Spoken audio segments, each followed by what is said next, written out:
The Guernsey Literary Festival has come and gone in what's been described as a record-breaking year for the event. Over 7,000 people piled into venues across the island to hear from a wide range of writers, poets, speakers and personalities.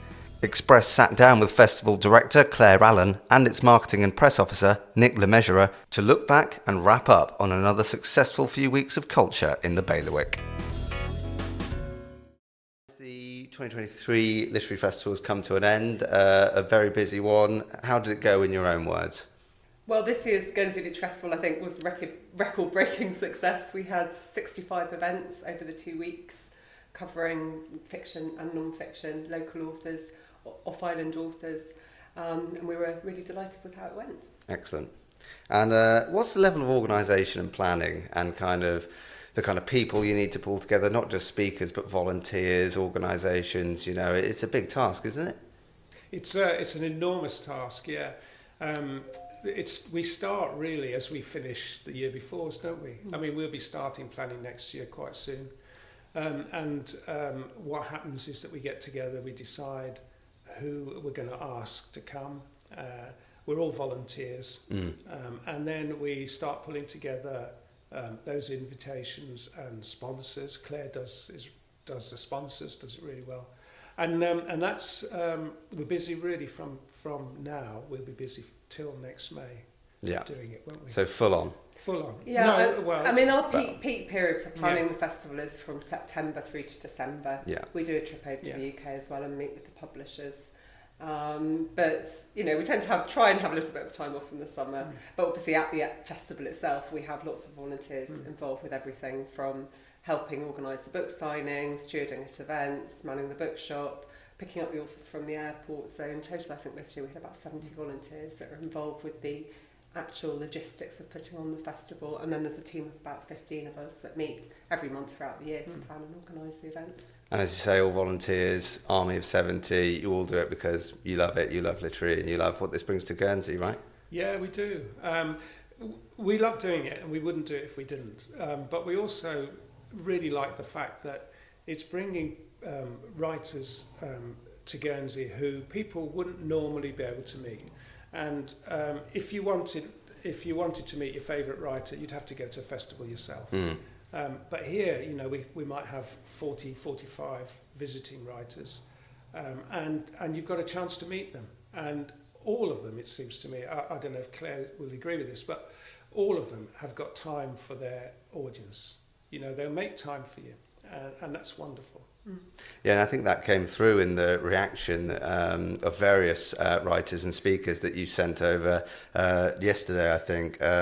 Many of them praising the audiences in particular, the organisation, the planning, but also the community outreach events. So some of the other stuff that maybe a lot of people didn't see who went to the more formal events, the stuff in schools, the stuff at Guernsey Prison, and people made specific mention of that. So and they said that it was the first opportunity to do that at a literary festival, and they really like the opportunity to do it. So could you speak a little bit more about those kind of community outreach events?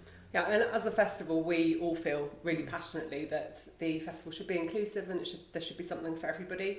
And this year we were really delighted to be able to partner with the library and also the John Ramplin Charitable Trust to extend our community outreach programme. So we had one event in the prison with author Mim Skinner. She ran a workshop in the prison.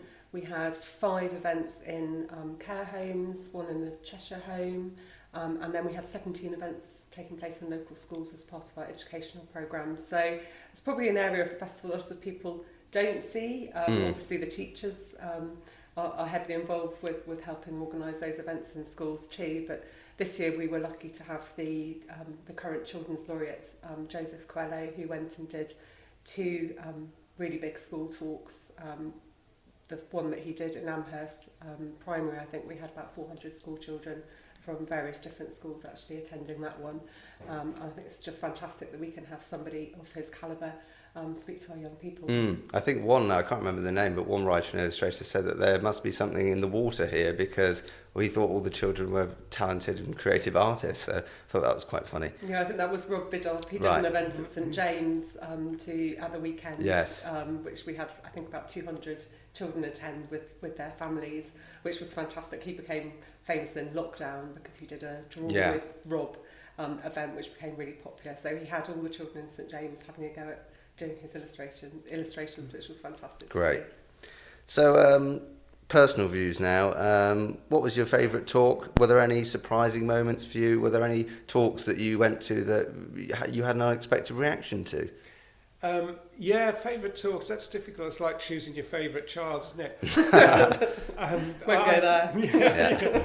I think for me, Helen Chersky, who's an oceanographer, and was talking about the oceans of the world and explaining the details of how they operate and how we should look after them but don't. And really, she was really inspirational, passionate, and one of those people who could pick facts out of the sky. You know, she could quote you so much information. So I love that. I'm a fiction buff. So I went to two of our fiction writers, debut authors, Abigail Burdess and Georgina Moore. And really, they were fabulous. They were fabulous. Really interesting, not just about the books they had written, but about how to go about getting published and how to write, and also very often the big ideas behind them. So those were three standouts for me. Oh, a fourth. Did I mention a fourth? Yes. Right, a fourth was, and now this was a surprise, Anthony Selden, who did a talk about his walk from Switzerland to the Channel along the Western Front. Now, the thing is, I'm sort of interested in that. But what he did was he grafted in a lot of sort of philosophy about life and what's important in life and how to deal with grief. I thought it was a brilliant talk. And Claire? I think for me, some standout events include Dan Walker. He had a sellout event on Saturday night at St James. He was just an all-round, fab person. Yes, lovely guy. He spent so much time after his event speaking to every single person that wanted their book signed, having a conversation with them. I think his book signing finished at about 10:30 in the evening. Yeah. He really didn't have to do that, but I think he genuinely wanted to meet everybody. Yeah. And his talk was just also really interesting. It's really interesting to hear about the people that he's interviewed for his book. So that was fantastic. I also really enjoyed Manny and Reuben Coe's talk, Brother Do You Love Me. I actually heard their talk first of all when I went to Cheltenham Literary Festival. That's what persuaded me to buy the book and invite them over to Guernsey. It was just a really moving and powerful talk. I think quite a few people in the audience were in tears, and our honorary chairman Terry Waite stood up at the end and said a few words about it. So that was just one of those special moments. Yeah.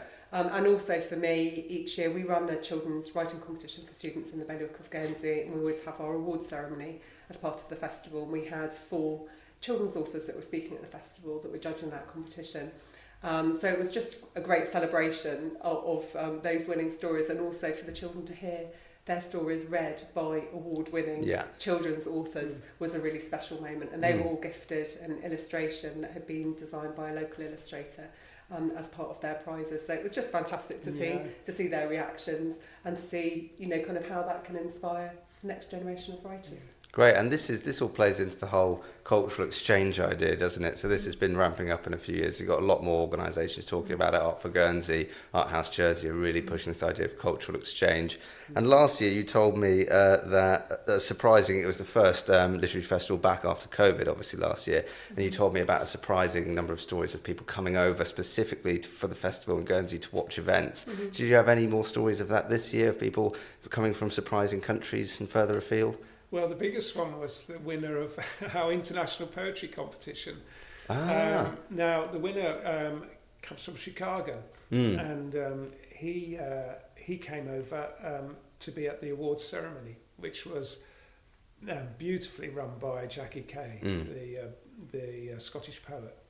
And that was amazing. that someone would come halfway across the world to get his prize. And he read his poem, he read it beautifully, and he loved it here. He absolutely loved it. That's good. Yeah, you also touched on the link, obviously, with Art for Guernsey. We were also really lucky to be able to team up with Art for Guernsey and the team there. They offered a private viewing for all our authors to go and see the Victor Hugo exhibition that they've currently got on. So that was fantastic. And we also, had some incredible feedback from the authors as well. Hopeful House kindly offered for authors to visit the house. And I think many of the authors were just completely blown away with what an incredible place that is. And the fact, he's obviously known as a writer, but also as an artist.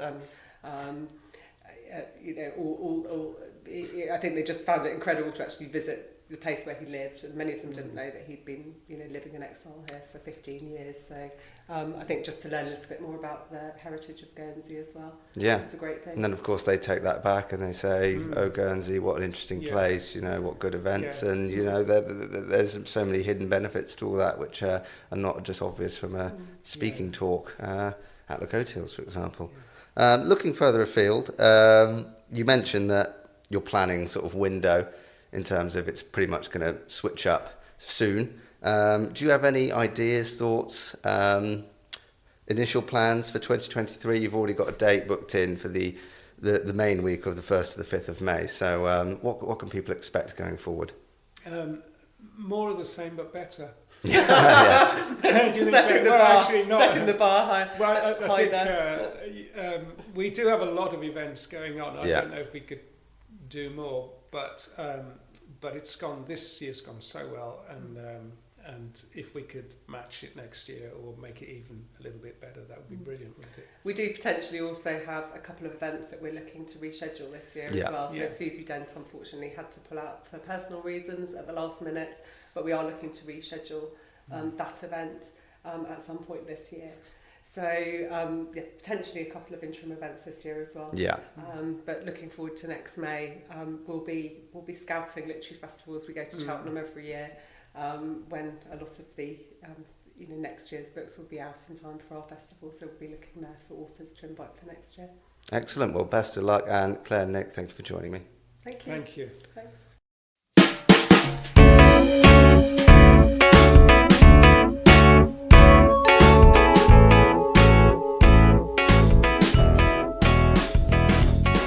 Thank you for listening to the Bailiwick Express podcast.